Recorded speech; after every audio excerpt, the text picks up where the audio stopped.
chamar o professor Carlos Gustavo Pódio, né, que é professor de Relações Internacionais do Berea College, nos Estados Unidos. Pódio, boa tarde, obrigado pela presença aqui no All News. Desculpa a espera aqui no início do programa, deixou você nos bastidores. E eu queria que você começasse fazendo uma análise exatamente dessa situação. Primeiro, como é que pode ser visto a ação do presidente Donald Trump em meio ao seu comportamento com relação às tarifas? Você acha que, neste caso, ele vai até o fim?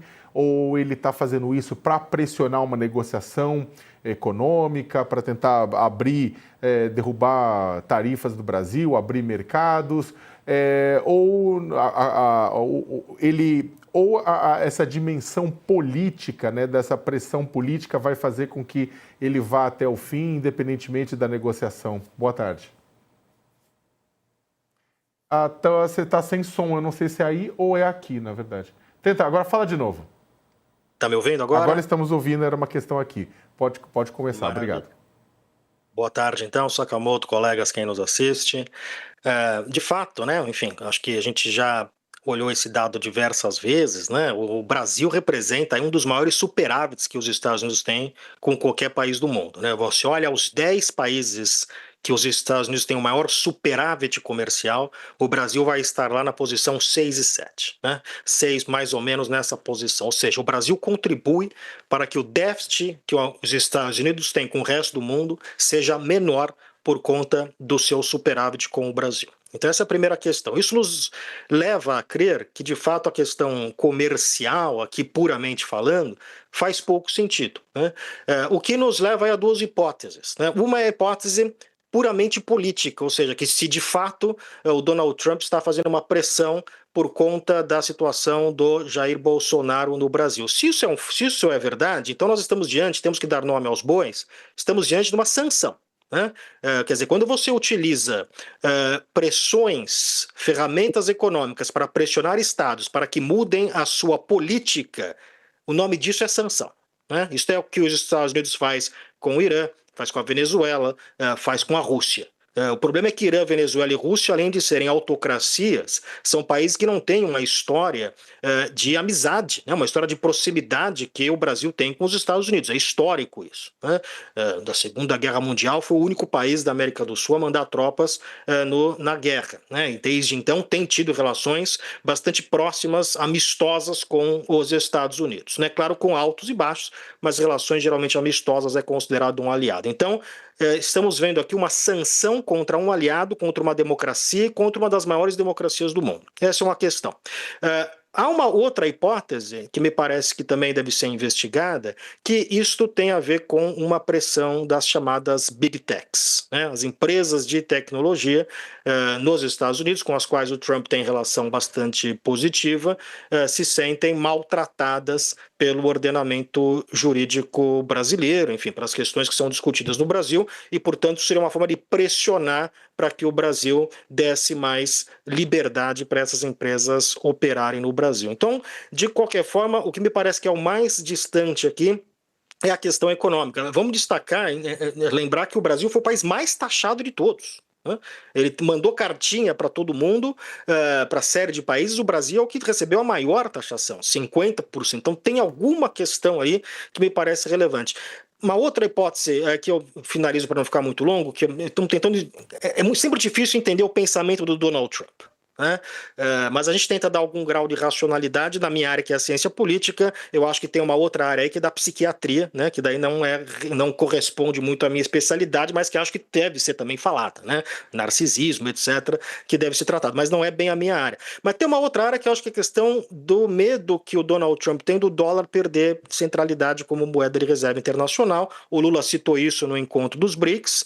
O dólar já neste ano perdeu mais valor, quer dizer, o desempenho do dólar esse ano é o pior desempenho do dólar nas últimas 5 décadas. Desde que os Estados Unidos abandonaram o padrão ouro na década de 70, durante o governo Nixon, nunca o dólar teve um desempenho tão ruim. Isso você soma a que ele acaba de mandar um pacote para o Congresso que vai explodir o déficit norte-americano. Então tem uma série de fatos aí que fragilizam o dólar, junto com a fala do Lula, pode ter sido uma outra forma de punição do Donald Trump. Essas são as hipóteses aí que eu vejo, claro, repito, sem saber exatamente qual delas é a correta. A nossa colega Mariana Sanches, né, que é colunista do UOL em Washington, né, na capital dos Estados Unidos, ela conversou com o Steve Bannon, que é um dos principais ideólogos, né, da extrema-direita norte-americana, que basicamente falou: derrubem o caso, que nós derrubaremos as tarifas, né? Ou seja, ele aponta que caso, né, o Brasil extinga os processos judiciais pelos quais Jair Bolsonaro é réu, o governo Donald Trump retirará as tarifas, né? É claro que o governo Lula já descartou, como bem diz o texto da Mariana, já descartou publicamente qualquer possibilidade de que as instituições brasileiras sejam pressionadas a mudar o curso de suas ações, né? O Poder Judiciário, o Supremo Tribunal Federal, acha risível esse tipo de ação, e o próprio Congresso Nacional, como a gente vai falar em breve, também já destacou a importância de proteger a soberania brasileira, né? Na nota do Lula, inclusive, Lula afirmou, aspas, o processo judicial contra aqueles que planejaram o golpe de Estado é de competência apenas da justiça brasileira e, portanto, não está sujeito a nenhum tipo de ingerência ou ameaça que fira a independência das instituições nacionais, né? E segundo o Bannon, os brasileiros ainda podem esperar mais ações do governo norte-americano, e ele cita particularmente sanções financeiras contra o ministro Alexandre de Moraes, que é relator dos processos em que Jair responde por golpe de Estado. O ministro Alexandre de Moraes também já tinha dado de ombros para estas sanções, né? Lembrando a todos todos e todas, que as sanções passariam a valer em 1º de agosto. Começando pelo Couto. Couto, como é que você vê Bannon, que já foi um assessor extremamente próximo do presidente Donald Trump, né, no primeiro mandato, depois acabou se distanciando, mas continua, é claro, nessa esfera de influência do Trump, dizendo, olha, se vocês atenderem à chantagem norte-americana, a gente levanta as sanções. É exatamente o que o professor Poggio acabou de falar.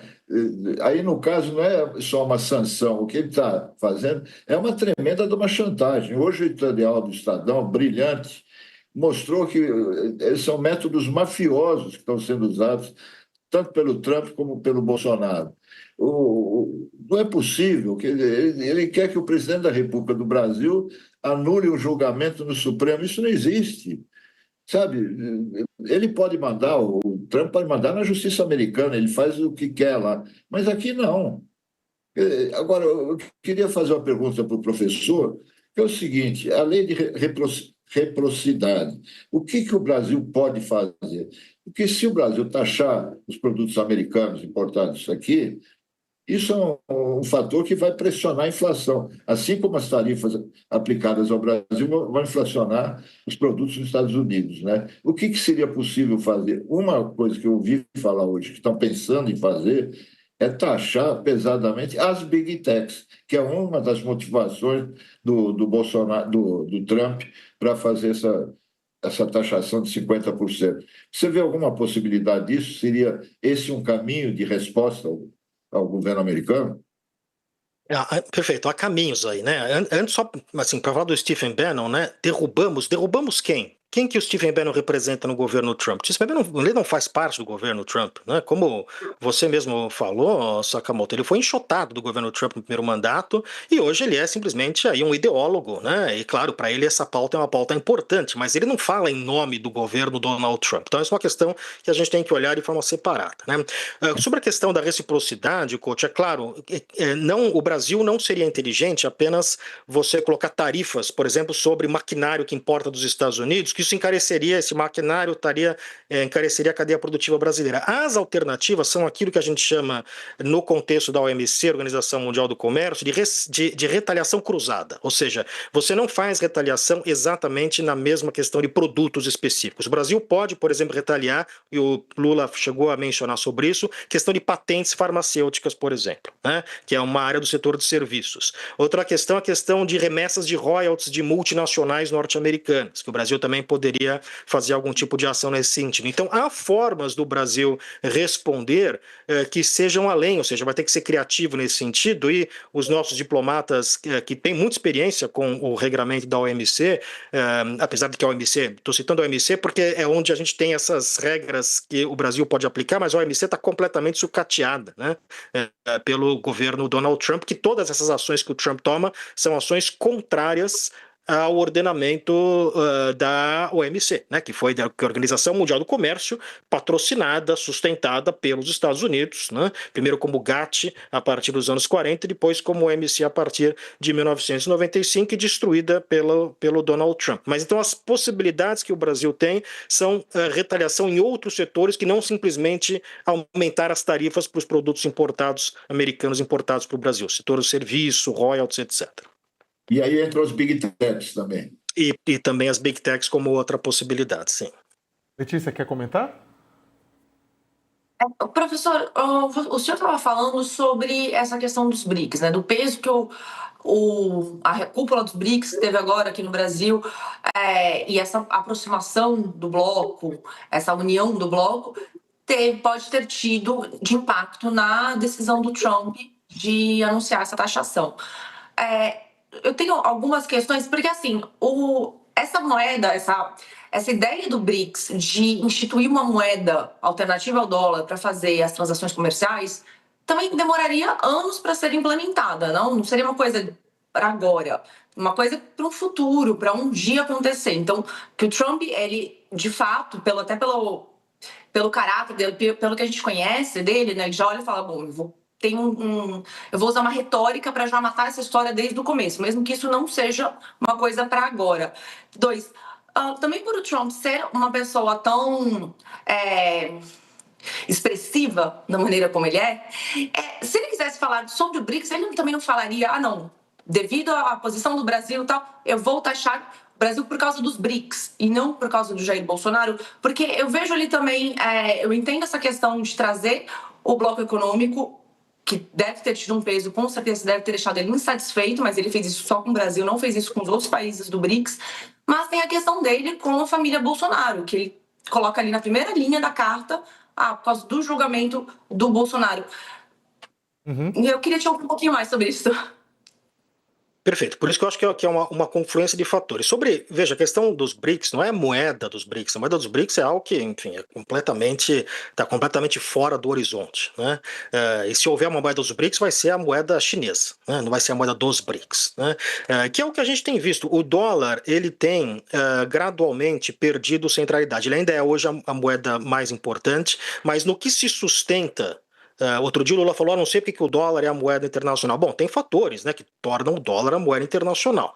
Não vamos explorar todos eles aqui, mas para citar alguns fatores que sustentam o dólar como moeda internacional, primeiro é a confiança, claro, o tamanho da economia americana, etc., mas a confiança que se tem no Fed, né, no Banco Federal norte-americano, né, o banco responsável pela emissão do dólar, né, da independência do Fed nos Estados Unidos, e por outro lado há uma certa, enfim, digamos assim, uma crença de que os políticos norte-americanos têm um certo grau de sanidade.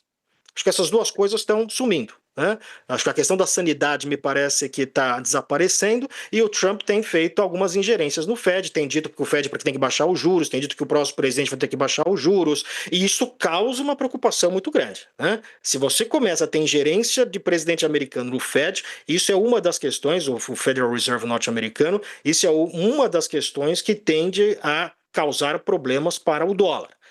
Isso num cenário, repito, em que os Estados Unidos estão caminhando para um déficit explosivo. Esse pacote que o Donald Trump aprovou no Congresso norte-americano vai explodir o déficit norte-americano e a capacidade dos Estados Unidos, que sempre foi uma grande vantagem, que ele tem a dívida na sua própria moeda, né? Uma grande vantagem você ter dívida na moeda que você pode mesmo emitir. Mas isso pode, como sabemos, gerar inflação, etc., uma série de problemas. Então o Trump está no momento que ele talvez tenha visto uma fragilidade do dólar e o discurso, mais do que dizer que o BRICS vai fazer uma moeda, e o Trump mencionou os BRICS, né? Falou qualquer um que se ele associar os BRICS, botar 10% de tarifa, ele tem demonstrado um incômodo, né? Um incômodo que, em certa medida, não é totalmente desmedido, né? Os BRICS, em certa medida, têm, de fato, principalmente a partir do momento que incorporam países como o Irã, etc., a Rússia, ou seja, os BRICS têm adquirido uma característica de um bloco que busca se contrabalançar o poderio norte-americano. Né? Então, nesse sentido, não é totalmente descabido o que o Trump está falando. Né? Então, mas é que a forma de lidar com isso, a forma de entender como opera o Donald Trump, ela é muito desse ponto de vista da mentalidade de um operador do mercado imobiliário do Queens dos anos 80, né? Que é como o Trump pensa as relações internacionais hoje. Né? Sempre essa história de que para alguém ganhar, alguém tem que sair perdendo, né? E vice-versa. Então, acho que é um pouco essa confluência de fatores. Não me parece, só para concluir, que é só por causa do Bolsonaro. Não sei se o Bolsonaro tem toda essa importância para o Donald Trump. Né? Por isso que eu estou tentando compreender outros fatores que talvez estejam envolvidos nessa decisão, que é uma decisão bastante curiosa, para dizer um mínimo. Os presidentes. Coach, espera só um pouquinho, só jogar aqui que o pessoal pediu para jogar, que acabou de sair uma nota conjunta de Hugo Mota e Davi Alcolumbre sobre o tarifaço de Trump, né? Tanto o presidente da Câmara, Hugo Mota, quanto o presidente do Senado Federal, Davi Alcolumbre, eles divulgaram uma nota conjunta, né? Quase 24 horas após o anúncio de Donald Trump que ele taxaria em 50% os produtos brasileiros, né? De uma maneira geral, eles falam de reciprocidade e pedem proteção à soberania, né? Eu vou ler a íntegra da nota, que não é grande, né? A decisão dos Estados Unidos de impor novas taxações sobre setores estratégicos da economia brasileira deve ser respondida com diálogo nos campos diplomático e comercial. O Congresso Nacional acompanhará de perto os desdobramentos. Com muita responsabilidade, esse parlamento aprovou a Lei da Reciprocidade Econômica, um mecanismo que dá condições ao nosso país, ao nosso povo, de proteger a nossa soberania. Estaremos prontos para agir com equilíbrio e firmeza em defesa da nossa economia, do nosso setor produtivo e da proteção dos empregos brasileiros, né? E aí, só para antes de passar a palavra para os meus colegas, né? Com isso, eles, só para jogando, tem alguns pontos aqui só para destacar, né? Eles pedem que a solução seja diplomática, no campo da discussão diplomática, no campo da discussão comercial com os negociadores, né? Mas lembra que o Congresso aprovou e deu prerrogativas para o governo federal, para o Poder Executivo, poder ter um instrumento forte na mão, a lei da reciprocidade econômica, ou seja, de poder impor tarifas, de poder impor barreiras e outros mecanismos, né, caso o Brasil sofra nessa mesma moeda, né? E falou da defesa da proteção da soberania, né, o que diz respeito a uma palavra que vem sendo usada bastante desde o ocorrido, né, principalmente devido à tentativa do governo Donald Trump de influenciar decisões do judiciário aqui dentro. Eles não falam do judiciário exatamente, não foram específicos, não falaram de Bolsonaro também, mas falam da proteção da soberania e eles falam das consequências do que pode acontecer caso essa tarifa de 50% seja realmente imposta de forma linear aos produtos brasileiros, né, com danos à economia, danos ao setor produtivo e danos aos empregos dos brasileiros. Coach, desculpa aquela hora, eu tive que cortar por conta da notícia que acabou de sair, né? Mas com você a palavra. Professor, entre as várias motivações do Trump, você levantou algumas, né, para ter feito tudo isso. Tem uma que me chamou a atenção quando você falou da parte psiquiátrica do Trump, né? Porque é difícil você tentar descobrir o que motiva, né? Eu vejo um ponto aí que é a vingança pessoal. Foi uma coisa tão violenta e que dá a impressão de que o Bolsonaro não é a causa daquela carta, não. É um instrumento, é um jabuti que ele usou para atingir diretamente o presidente Lula, que vinha fazendo críticas ao Trump. Né? E a reunião do BRICS agravou isso, né? Porque também fizeram críticas nos documentos finais da reunião, e o Trump não gosta de ser contrariado. O ego dele é tão grande que teve uma coisa que o Lula falou que ele não ia comentar, né, no primeiro momento, porque ele tem coisas mais importantes para fazer do que responder ao Trump. Né? Você deve ter lembrado. Isso ainda na reunião pode ser isso realmente, por isso que fica difícil negociar com ele, porque se é uma coisa de vingança pessoal, não tem conversa, não é uma coisa de negócio. E esse elemento de personalidade é um elemento central para a gente entender o Donald Trump, né? Não só ele tem feito uma presidência, que é uma presidência muito centrada na figura dele, ele tem um elemento que é um culto de personalidade, né? Isso é parte. Ele se diz líder de um movimento mais do que líder de um partido, né? Então tem essa questão individualista que é muito estranha, inclusive, com as tradições políticas norte-americanas. A gente está acostumado a isso aqui na América Latina, né? Nós temos aqui o peronismo, o varguismo, o lulismo, o bolsonarismo.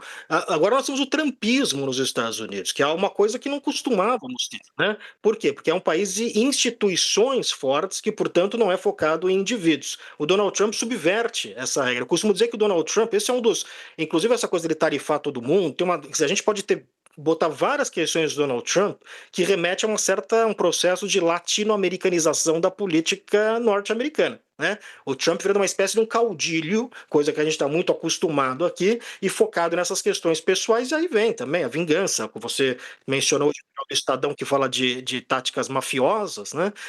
E que eu acho que é um elemento, sim, que tem que ser compreendido. É isso que eu digo, que nós, cientistas políticos, temos alguma dificuldade de fazer uma análise completa sobre o Donald Trump, porque agora esse elemento individual, né, e psiquiátrico, e a gente tem que ser levado em consideração, porque a questão puramente concreta, como, né, a questão que é da realidade, ela não nos ajuda a explicar completamente o que está acontecendo.